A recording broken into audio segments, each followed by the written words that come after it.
Joining us now is former Pentagon official and National Security Attorney Don Brown. Don, what do you see as the current strategic shape of this conflict between the United States and Iran, with both sides seemingly very willing to climb the escalation ladder? Well, sure, man, and you hit that on the head. We had like a 48-hour or so ceasefire, and the next thing you know, CENTCOM is saying Iran attempts a surprise attack, which we shot down. But when you and I were last together, we were talking about the asymmetrical nature of this war. Used a phrase that I've quoted several times, even on other interviews. The Iranian Navy is like a bunch of Boston whalers with RPGs, but they can be pesky and they can be effective, and especially when it comes to disrupting shipping. The good news is that the conflict has apparently not yet spread to the Red Sea, down off the Yemeni coast and coming through those straits. But at the same time, the Iranians continue to use missiles and cheap drones that we are shooting down with M2 and M6 surface-to-air missiles from Arleigh Burke destroyers. A $35,000 drone against a $2 or a $4 million missile or a $4.5 million Patriot missile is not good for us. So we got to find ways of dealing with this without having to spend so much money but remaining effective.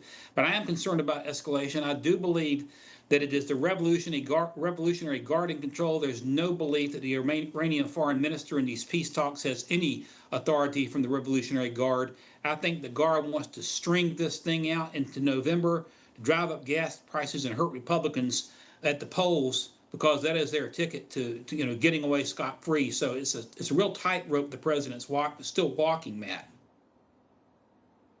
Yeah, you said that this hasn't spread, but we did see the Houthis attack a Saudi-linked vessel in the Red Sea, and we've also seen U.S. attacks on Iranian-backed militias in Iraq. Iraq seems to be an expanding front in this conflict. What does that tell you? What do you think we should know about the capabilities of Iranian-backed militias in Iraq that are relevant and significant to American interests in this fight?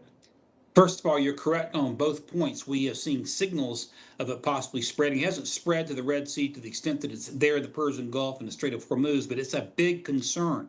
And you're right. The counterattack there against Iranian militias in Iraq is showing that this thing is getting ready to spread, unfortunately, back toward the West.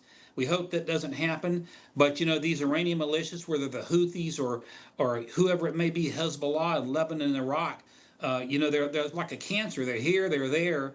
And I would suspect that our military is going to be hitting them. But in doing so, you're spreading the whole thing out and playing right, in my opinion, into the Revolutionary Guard's hands by doing this, which is what they're trying to do.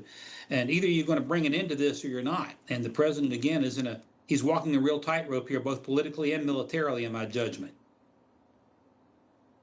That's a very interesting response, that you think that the current trajectory of continued U.S. bombardments could actually strengthen the IRGC's hands as hardliners within Iran. If that's true, how do you think we should expect Iran to behave in the coming weeks and months?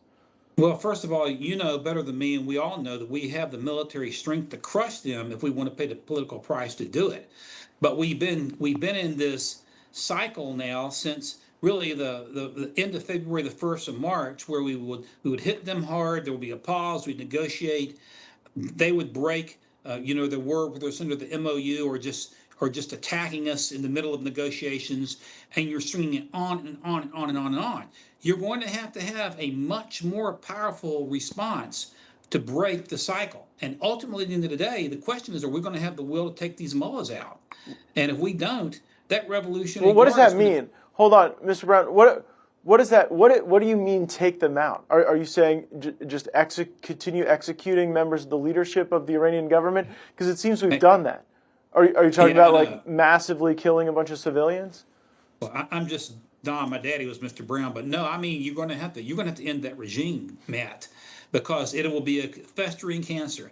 Nobody wants Iran to have nuclear weapons, but the political will, I mean, the American people don't really want another prolonged endless war. And of course, the real question is, can you take that regime out without committing troops on the ground in massive numbers? Therein lies the question. And I can't say that I've got the answer to that question. You might be able to do it with special forces. But we are in a cycle, Matt. That's my concern, that there doesn't seem to be a breaking in the cycle yet. We've got the power to do it, and I think we've got the commander in chief who's willing to do it. But I hope that it gets done before we get into November elections. But yeah, it could spread, and it is kind of spreading. And gradually, we're seeing Mission Creek going into Iraq now. With the pro-Iranian militia you just mentioned, there was a Saudi tanker attack in the Red Sea. They haven't started to close, Bab el-Mandeb yet, which is that choke point coming in from the Red Sea into the Gulf of Aden. That has been closed like the Strait of Hormuz has, but there's a danger of that as well. There continues to be a danger of escalation. The only way you're going to stop it was with increased. My concern is this.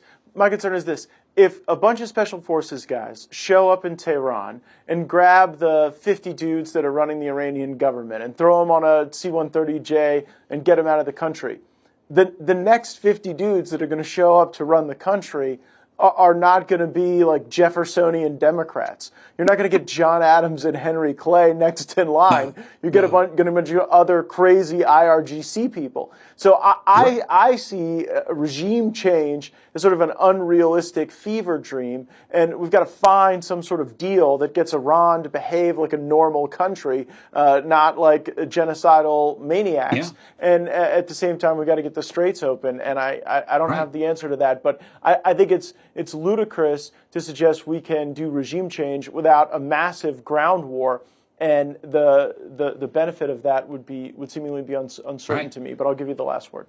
Your concern, Matt, is 1,000% legitimate, and the real question is: can we increase our military firepower to the point that the Iranians do come to the table and reopen the straits and get with the program in terms of de-escalating their nuclear ambitions? I don't have the answer. You're raising the important question, but that's what it's going to take. But what I'm saying is the level of force we're doing right now has got us into a cycle that's got to be broken one way or the other, in my judgment, for what it's Don worth. Brown, former Pentagon official, national security attorney, thanks so much for joining us and sharing your views. Appreciate you, Matt. Thank you.